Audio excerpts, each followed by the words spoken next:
ഇന്ന് ഈവനിങ് ബനീഷേട്ടൻ എന്നെ കൂട്ടാൻ വന്നിരുന്നു കേട്ടോ. വീട്ടിലിന്ന് ഗസ്റ്റ് ഉണ്ട്. അപ്പോൾ അതുകൊണ്ട് തന്നെ ചെന്ന ഉടനെ അടുക്കളയിലേക്ക് കയറണം. അങ്ങനെ ഡ്രസ്സൊക്കെ ഒന്ന് ചേഞ്ച് ചെയ്തു.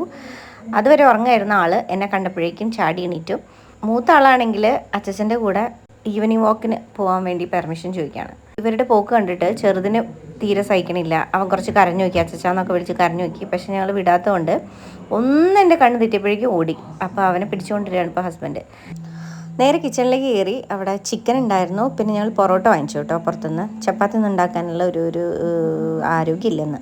അപ്പോൾ അതുകൊണ്ട് പൊറോട്ട ആയിരുന്നു. പൊറോട്ട എന്തെന്ന് വെച്ചാൽ ഞാനതൊന്ന് കാസറോളിലേക്ക് മാറ്റി. പിന്നെ ചിക്കൻ ആണെങ്കിലും പൊതിയൊക്കെ ഒന്ന് അഴിച്ച് റെഡിയാക്കി വെച്ചു. ഹസ്ബൻഡ് കഴുകി തരാമെന്ന് പറഞ്ഞിട്ടുണ്ട് കേട്ടോ.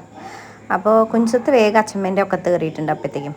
അപ്പം അങ്ങനെ ബെൻചേട്ടൻ വന്നു. ബെൻചേട്ടനാണെങ്കിൽ ഇന്ന് അവിടെ സാധാരണ ഉണ്ടാവാറില്ല, ബംഗാളില്ലായിരുന്നു അത്രേ. അപ്പോൾ അതുകൊണ്ട് തന്നെ തൂവലൊക്കെ ഉണ്ടെന്ന് പറഞ്ഞിട്ട് സസൂക്ഷ്മം നിരീക്ഷിച്ചിട്ടൊക്കെയാണ് കഴുകുന്നത്. പിന്നെ എനിക്ക് ഈവനിങ് എന്ന് പറഞ്ഞാൽ നോർമലി ഞങ്ങൾ എന്ത് ചെയ്യുന്നത് വെച്ചാൽ ചോറൊന്ന് തിളപ്പിച്ച് വാർക്കും. കാരണം എന്താണെന്ന് വെച്ചാൽ ഇവിടുത്തെ എല്ലാവരും ഒരു 11 മണി 11:30 ആകുമ്പോഴാണ് രാത്രിക്കത്തെ ഫുഡ് കഴിക്കുക. അപ്പോൾ അതുകൊണ്ട് തന്നെ ഇത് ചോറ് കേടുവരാനുള്ള സാധ്യത കൂടുതലായതുകൊണ്ട്. പിന്നെ കറികളൊക്കെ ഒന്ന് ചൂടാക്കിയിട്ട് അത് കുക്കറിലൊക്കെയാണ് വെച്ചിരിക്കുന്നത് വെച്ചാൽ അതൊക്കെ ഒന്ന് മാറ്റി പാത്രം ഒക്കെ ഒന്ന് കഴുകി. ഇതൊക്കെയാണ് എനിക്ക് ഈവനിങ് ഉള്ള നോർമലി ഉള്ള ഡ്യൂട്ടികൾ. അപ്പം ഇന്നിപ്പോൾ ചിക്കൻ ഉള്ളതുകൊണ്ട് അതിൻ്റെ ഒരു എക്സ്ട്രാ ഡ്യൂട്ടി ഉണ്ട്. ചിക്കനിൽ പൊടികളും അതുപോലെ ഉപ്പ് ഇതൊക്കെ കൂട്ടി കുറച്ച് സുർക്കയും കൂടെ കൂട്ടിയിട്ട് മാരിനേറ്റ് ചെയ്തിട്ട് അവിടെ വെച്ചു. ചോറ് മനുഷ്യനൊന്ന് വാർത്ത് തന്നു. കാരണം വാർക്കാൻ എനിക്ക് കുറച്ച് പേടിയാണ്. കയ്യിൽ പൊള്ളാറുണ്ട് ഇടയ്ക്കിടയ്ക്ക്. പിന്നെ ആരും ഇല്ലെങ്കിൽ ഞാൻ വാർക്കാറുണ്ട് കേട്ടോ. പിന്നെ സവാളയും തക്കാളിയൊക്കെ ഒന്ന് നന്നാക്കി. അപ്പോഴത്തേക്ക് അമ്മ വിളക്ക് കൊളുത്തി. അതിൻ്റെ ഇടയിൽ അമ്മ അടിച്ചു വരിയിരുന്നു കേട്ടോ. പച്ചക്കറികൾ ഇത് അരിഞ്ഞ് ഉണ്ടാക്കൽ തന്നെയാണ് ഒരു പണി. അപ്പം അതെല്ലാം ചെയ്ത് ഇഞ്ചി വെളുത്തുള്ളിയൊക്കെ ഒന്ന് ചതച്ചൊക്കെ വെച്ചു. അങ്ങനെ ഇപ്പോൾ കറിയിലേക്കുള്ള എല്ലാ സാധനങ്ങളും റെഡി ആയിട്ടുണ്ട്. അപ്പോഴത്തേക്കും ചെറുതിന് അമ്മ ഇരുന്നിട്ട് ചോറ് കൊടുക്കുകയാണ്. അപ്പോൾ ഇടയ്ക്ക് ഞാൻ വീഡിയോ എടുക്കുമ്പോഴാണെങ്കിൽ ശ്രദ്ധിക്കണമൊന്നുമില്ല, ഫുൾ ശ്രദ്ധ ടി വിയിലാണ് രണ്ടാളും.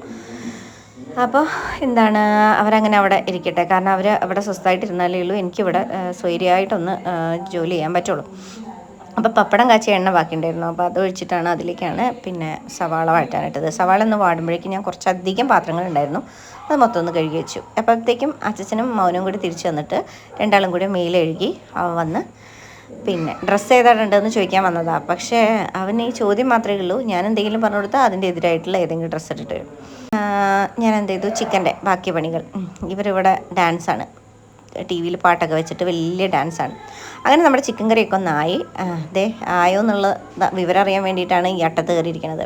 അപ്പോൾ ലാസ്റ്റ് മിനുക്ക് പണി എന്നുള്ള രീതിയിൽ കുറച്ച് മല്ലിച്ചപ്പും അതുപോലെ ചിക്കൻ മസാല വെളിച്ചെണ്ണയൊക്കെ ഒന്ന് തൂക്കിയിട്ട് നമ്മുടെ ചിക്കൻ കറി അടിപൊളിയായിട്ടുണ്ട് കേട്ടോ. എല്ലാവർക്കും ഇഷ്ടപ്പെട്ടെ ഇത്. പിന്നെ ഞാനൊരു കുളി വാസാക്കി. കാരണം ഈ ചൂടത്ത് തീരെ പറ്റില്ല.